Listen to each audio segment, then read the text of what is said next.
I sang for him, but I can't remember it all. I was only 3, according to my mother. I was also inquisitive, but never as much as on the day when I wandered through the legs of a crowd of old men and ended up in the middle of a circle. He stopped talking to the men, and he said to me, "What's your name?" "Jennifer," I said. "Jennifer?" said he. "I don't think I've ever met a wee little girl called Jennifer. Come on and stand beside me and take a look at these nice men." So I went over to his side and I looked at the men, but they didn't look very nice. They looked annoyed. So did my mother. I could see her at the back. I could see her saying, "Wait till I get my hands on you, lady." Then he put his hands on me and said to all the old men, "You've got to become like this wee little one to get into the kingdom." And then he said to me, "Can you sing, Jennifer?" I nodded my head. So he said, "On you go, just for me." And I sang just for him. And he said, "God bless you, Jennifer."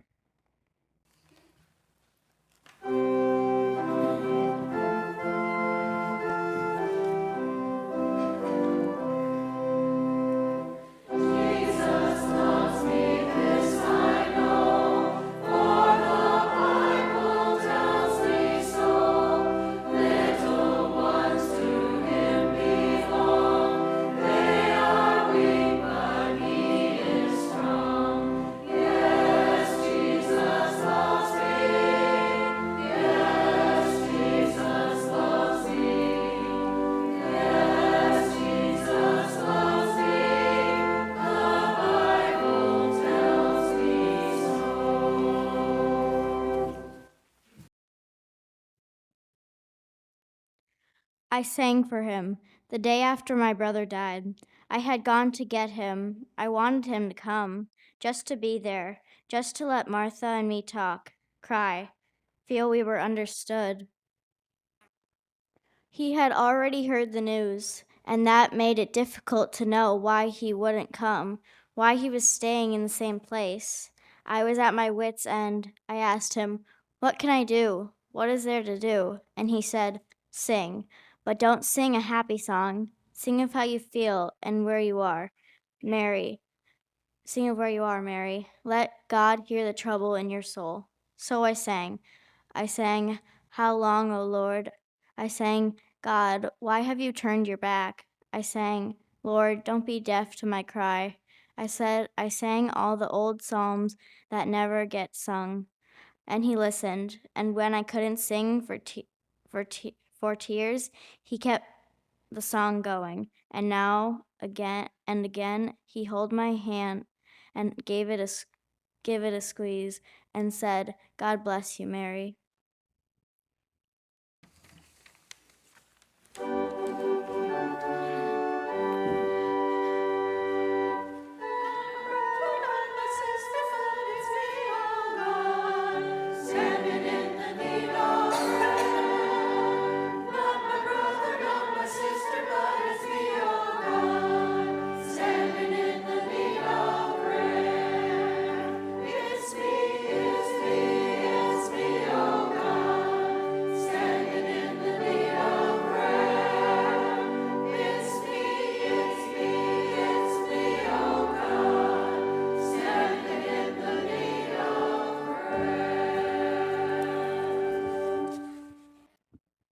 I sang for him, and I think he knew it, even if he couldn't hear it. I don't know how the words came or where they came from. Pregnant women have funny cravings, but I never thought mine would run to poetry. But I sang it, for him in the womb, and for God who had put him there. And I sang with conviction, because I knew that one day he would bring down the mighty from their thrones, and he would lift up the lowly. He would fill the hungry with good things. He would turn the rich away empty-handed. And when he grew up, I saw him do all these things, and I saw him take the consequences. When they buried him, and when I was alone again, the words came back to me. I hadn't sung them for years, and I don't know where I found the strength to sing them then, but I did. I did it because I believed. Despite everything, that there would be another day when I'd sing the words in his company, and he'd say, as he often did, "Bless you, Mother."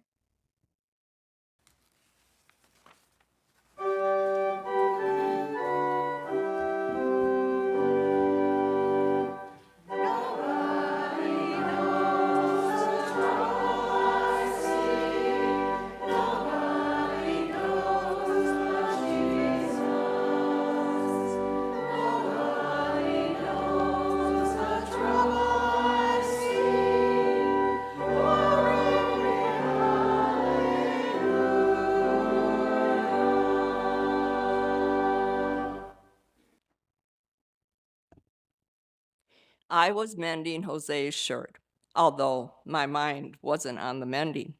I just kept thinking, is it true? Or is it just a story? At any rate, I was mending Jose's shirt, and I was humming away at a tune we were all fond of. And after a while, I broke into the words, "Oh, give thanks to the Lord, for his love endures forever." That's the women's line.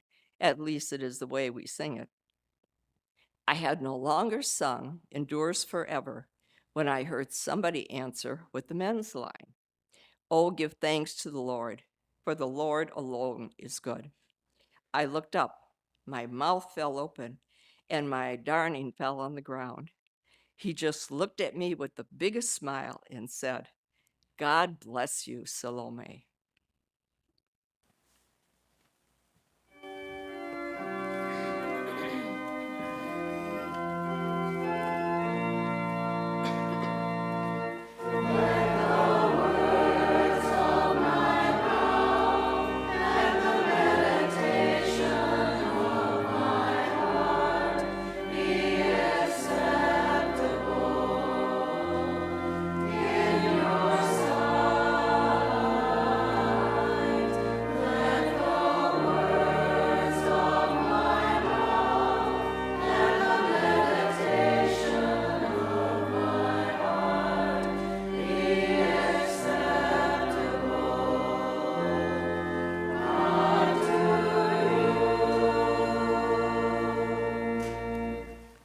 Sometimes when I'm in my office thinking about what to do, and then when it finally comes and I do it, it's like, oh, that was actually a good idea, I think.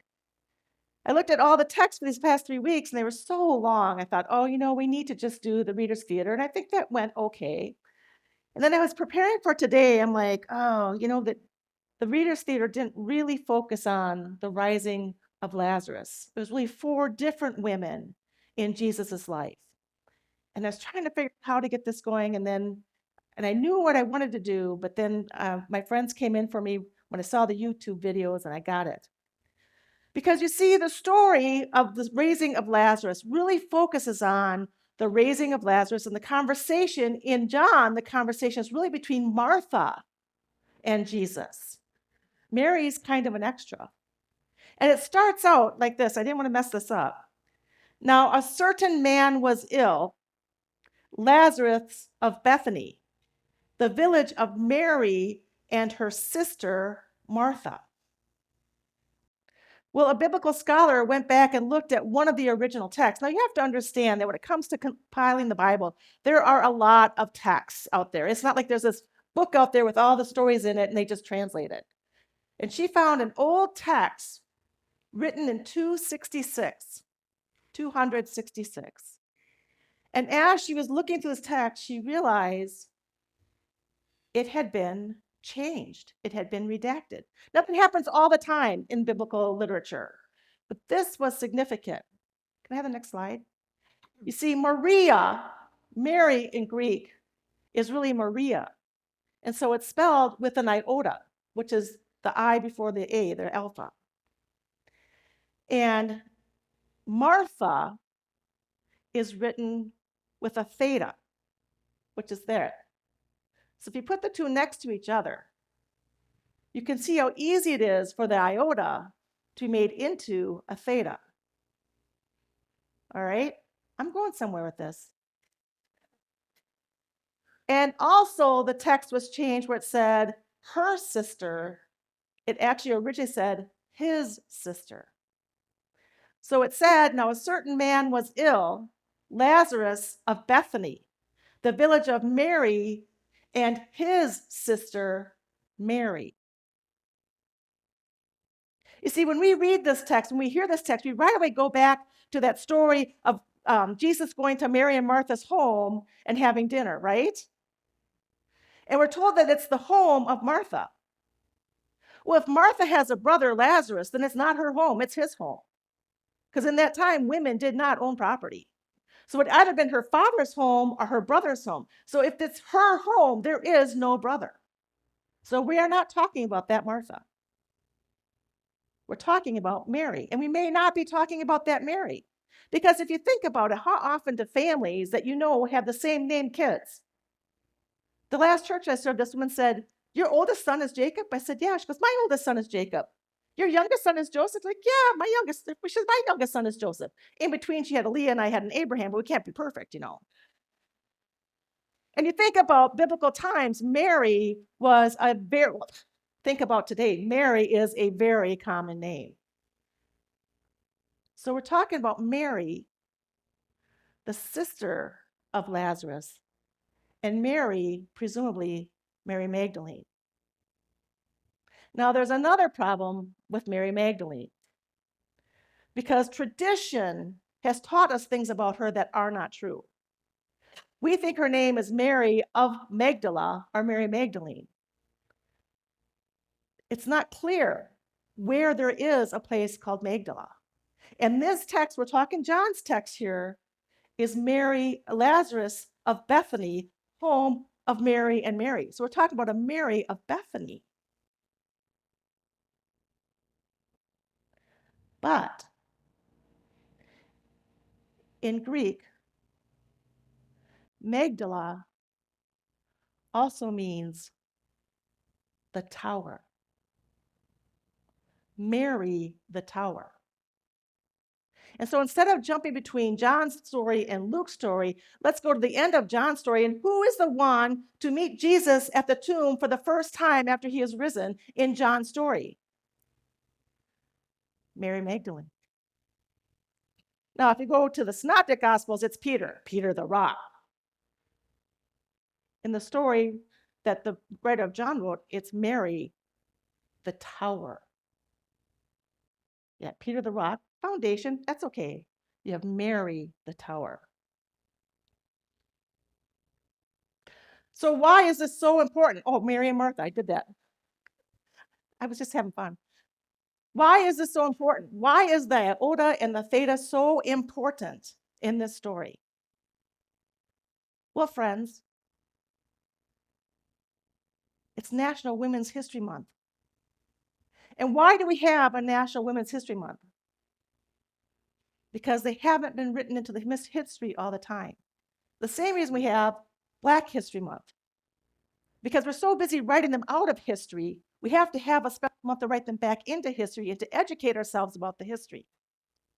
And I am going to argue this morning that if you don't care about an iota and a theta, the redacting of the text to make that iota a theta, then you may not care about other texts that are being redacted right here in our living history.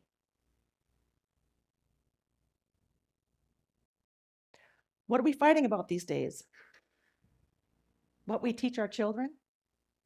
Teachers getting arrested, getting fired because they're trying to teach the children actual history? Isn't it amazing that Ruby Bridges had the courage to walk into that school for the first time as a little Black girl in an all-white school, and our children are threatened by her story that they can't even hear it? Rosa Parks was so tired that she just couldn't make it to the back of that bus. And I'm here to tell you, if we don't tell that story, we don't put her back on the bus, we don't even let her get on that bus in the first place. We're confusing issues of reproductive choice with women's health. There's a difference. Talk to a doctor, especially a women's doctor.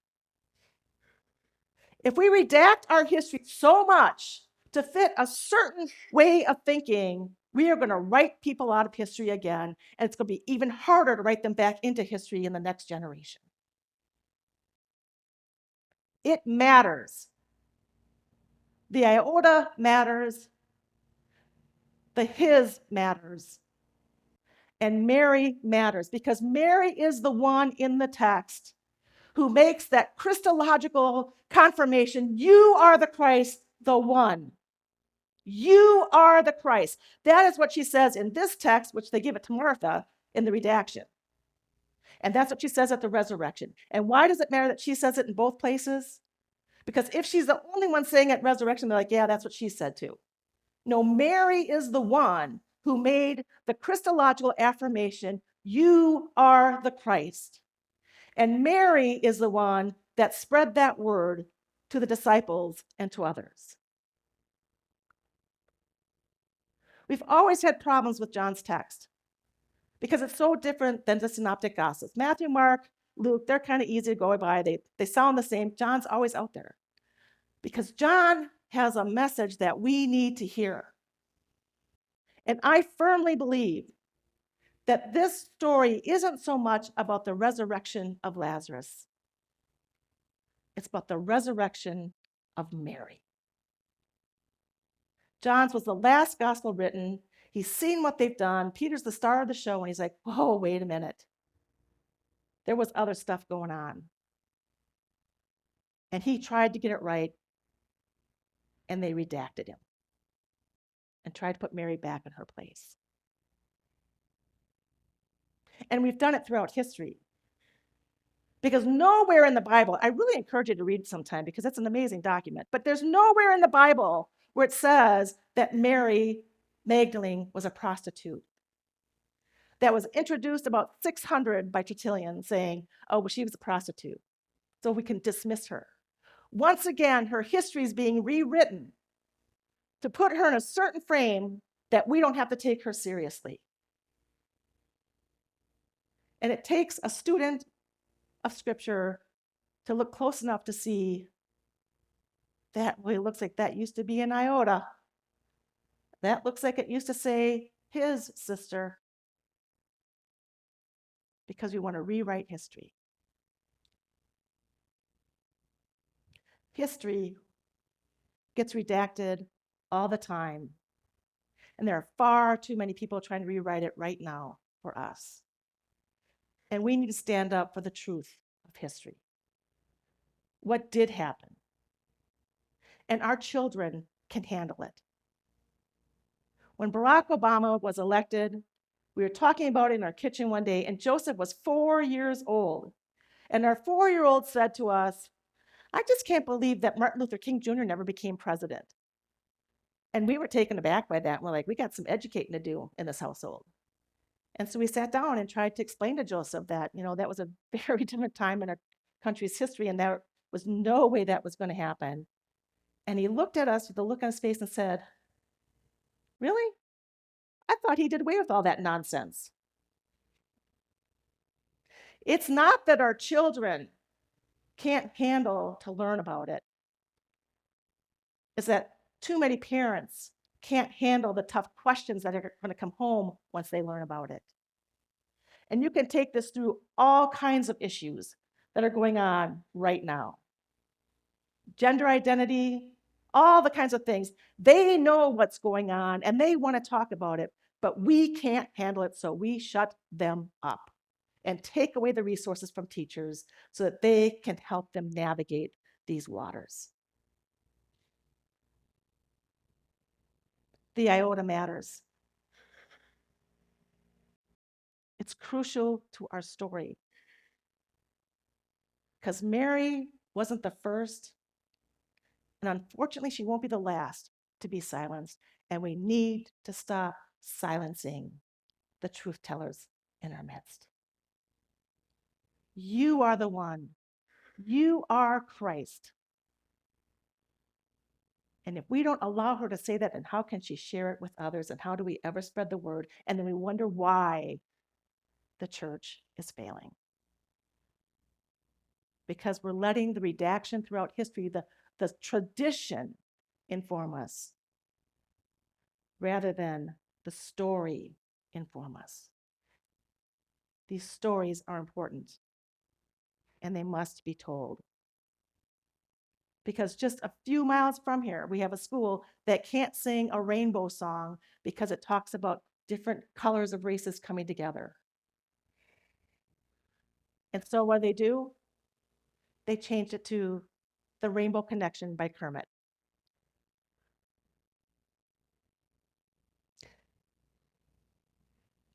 We can sing songs of diversity. We can talk about it, and we can make it happen. But we have to use our voices too.